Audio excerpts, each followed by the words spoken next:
Joint cracking is a common symptom of forced mouth openings. The causes for joint cracking have not been fully identified. Air bubbles and the synovial fluid are identified as the most common explanation. Cavitations. These cause a sound during pressure balancing due to bubble formation. Furthermore, bumps in the ankle surface are also considered to be a cause.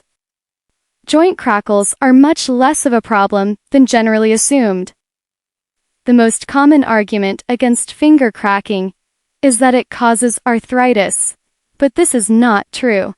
The jaw joint was, and sometimes still is, treated as a kind of special joint, thus, jaw joint treatment is often carried out immediately, even for phenomena which are considered normal for other joints.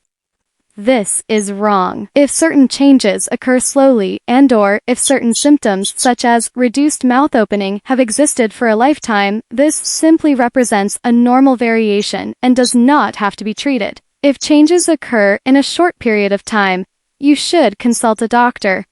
This is a general rule in medicine, and no different where jaw joint cracking is concerned.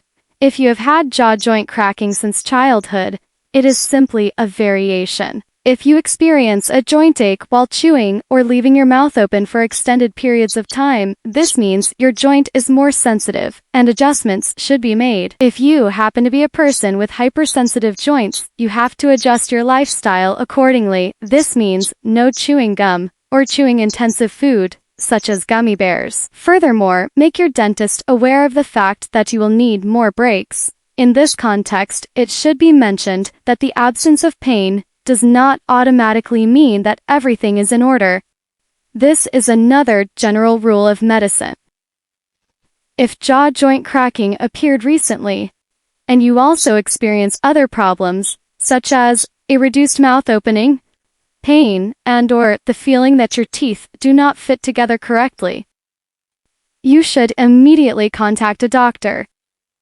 Possible causes may be disc displacement, jaw joint effusion, encroachment in the jaw joint, middle ear diseases, or bone diseases.